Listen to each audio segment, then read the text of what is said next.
Have you ever wondered who the worst film director in history is? Hollywood is home to some amazing directors that have created some timeless masterpieces, from Spielberg to Kubrick, from Citizen Kane to Goodfellas. But for every great film, there are 100 bad ones. And for every great director, there's probably less than 100, but there's still some bad ones out there. But who is the worst?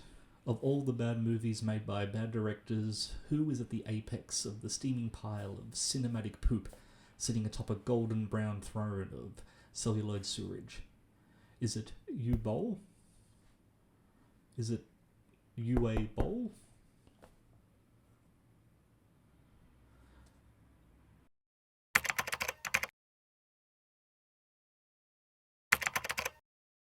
Uwe Boll, the infamous director of at least 8 dreadful video game cinematic adaptations.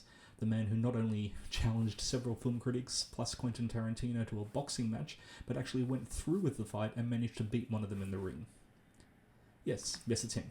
Thanks for watching, and be sure to like and subscribe. Or is it him? What if I told you there was a more prolifically bad director that not only has managed to direct more box office duds than Uwe Boll, but has also managed to direct some of the most infamously bad films, television, music videos, and write some of the worst comic books of all time? I am, of course, talking about Alan Smithee. But who is Alan Smithee, I hear you asking? First appearing on our screens for the movie Fade In 1968, Alan went on to direct another 48 movies until the year 2000, when he quit the movie business entirely and focused his talents on music videos, which his most recent directing credit belonging to Death in Midsummer by the band Deer Hunter in 2018. During his tenure in Hollywood, Smithee has been credited with such cinematic masterpieces as Shrimp on the Barbie, Maniac Cop 3, Badge of Silence, and my personal favourite, Mighty Ducks, the animated series, The First Face-Off, and also June, Scent of a Woman, and Meet Joe Black. Now, those last three might sound out of place in Smithee's filmography when they're placed adjacent to other movies he's made, such as Le Zombie de Cap Rouge and Blood-Sucking Pharaohs in Pittsburgh. They also seem more out of place when you realise that Dune, not the 2021 version directed by Denis Villeneuve, but the much-panned, much-loved cult classic 1984 version directed by David Lynch that also features a nearly naked Sting. But how can that be? Did the movie have 2 directors? Well, yes, but no, but also yes. Let me explain. Alan Smithee doesn't exist. It was used as a pseudonym in Hollywood by directors that were so dissatisfied with their work that they wanted to remove themselves from it as far as possible and completely disown it. If the director, who was part of the Directors Guild of America, could prove to a guild panel that they were not able to exercise creative control of the project, thus being dissatisfied with the final product, they could opt to use the name Alan Smithee as the director's credit.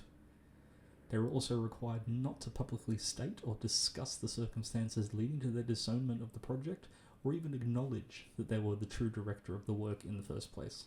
The first film to officially adopt the pseudonym was Death of a Gunfighter from 1969. Prior to this, the Guild did not allow directors to be credited with pseudonyms. This was initially designed to prevent overzealous producers from putting a pseudonym and taking credit for the director's hard work. The circumstances that led to its first use in Death of a Gunfighter are a bit more altruistic than you might think.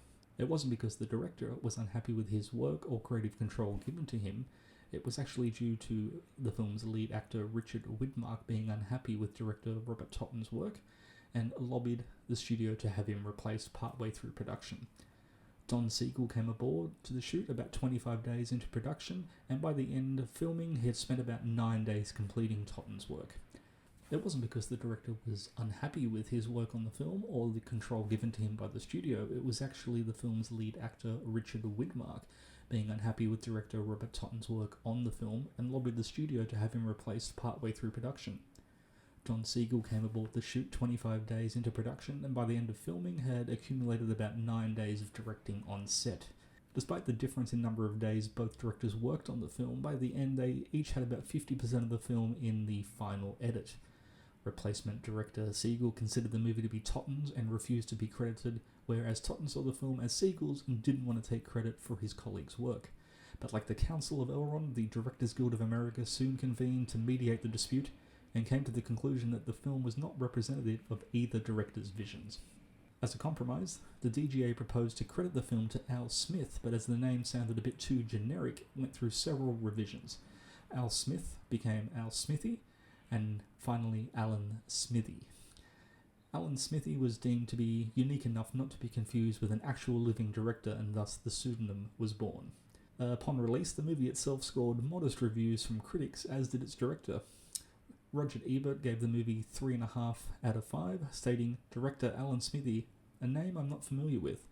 He allows his story to unfold naturally. He never preaches and never lingers on the obvious. His characters do what they have to do." Not a glowing review, but not the worst of Smithy's reviews. Hellraiser Bloodlines, released in 1996, only scored an aggregate score of 25% on Rotten Tomatoes, with some critics stating the following: "Miss it if you can. It's not your own fault." An incredibly ambitious sequel that tries to do everything but accomplishes nothing. Famously bad, and its fame is well deserved. Following its usage in 1969's Death of a Gunfighter, the credit was retroactively applied to the 1968 film Fade-In, starring Burt Reynolds and directed by Judd Taylor. But this wasn't the only time Taylor assumed the Smithy alias for his creative works, as he also lobbied the DGA to apply the Smithy credit to his 1980 film City in Fear. Taylor said the following regarding his Smithy experiences: "I had a couple of problems in my career having to do with editing and not having the contractually required number of days in the editing room that my agent couldn't resolve. So, I went to the guild and said, 'This is what's going on.' The guild went to bat for me. I got Alan Smithy on them both, and it was a signal to the industry from a creative rights point of view that the shows had been tampered with." In more recent years, the pseudonym and the story behind it have become more widely known. A 1997 mockumentary, an Alan Smithy film, Burn, Hollywood Burn, starring Eric Idle, was released. The film sees Idle's character, named Alan Smithy, wanting to disavow his most recent project, but when he discovers that the only alias he can apply to it is his own actual name, he decides to steal the film's negative so it'll never be seen by the public. Ironically enough, the film was panned by most critics, with it only having an aggregate score on Rotten Tomatoes of 7%, with some critics saying the following: "Decent idea, extremely lousy execution. More talent has not gone to waste in a long time. A comedy without laughs, an exposé without point." It also received 8 Golden Raspberry nominations, winning 5, including Worst Picture.